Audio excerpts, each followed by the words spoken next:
দেখো আজকে নিমকির রেসিপি নিয়ে চলে এসেছি আমি। এটা খুবই মুচমুচে ও খাস্তা হয়।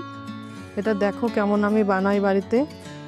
খুবই অপূর্ব খেতে, বাচ্চারা খুব পছন্দ করে এগুলো খেতে।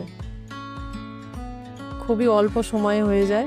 দেখো আমি ময়দা নিয়েছি, দিলাম লবণ আর দিয়েছি অল্প একটু কালো জিরে। এবার দেব সাদা তেল। এটাকে ভালো করে ময়ান দিয়ে নিতে হবে। এটা ময়ানের উপরই নির্ভর করছে এটা খেতে কেমন হবে। ভালো করে ময়ান দিয়ে নিয়ে এবার অল্প অল্প করে জল দিয়ে আমি এটাকে মাখিয়ে নেব। সুন্দর করে মাখানো হয়ে গেছে। দেখো উপরে একটুখানি তেল দিয়ে আমি এটা রেস্টে খানিক সময় রেখে দেবো।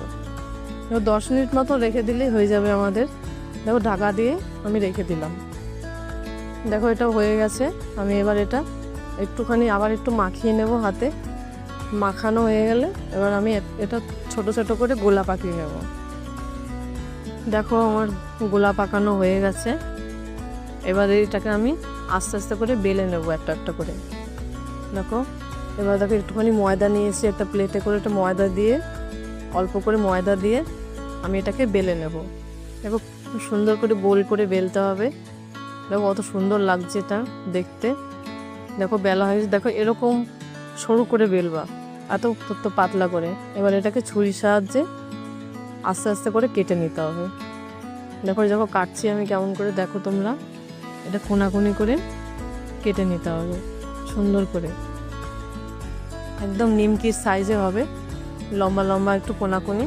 হ্যাঁ দেখো এটা কাটা হয়ে গেছে আমাদের। এবার আমি ভেজে নেব। এটা কড়াইতে তেল নিয়েছি, সাদা তেল।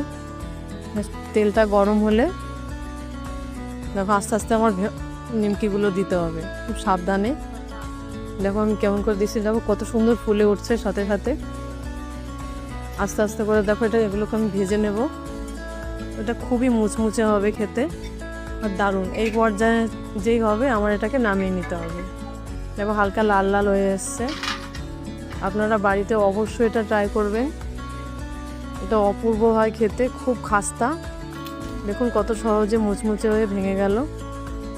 আর কমেন্ট করে জানাবেন এটা কেমন হয়েছে, আর একটা লাইক দেবেন অবশ্যই।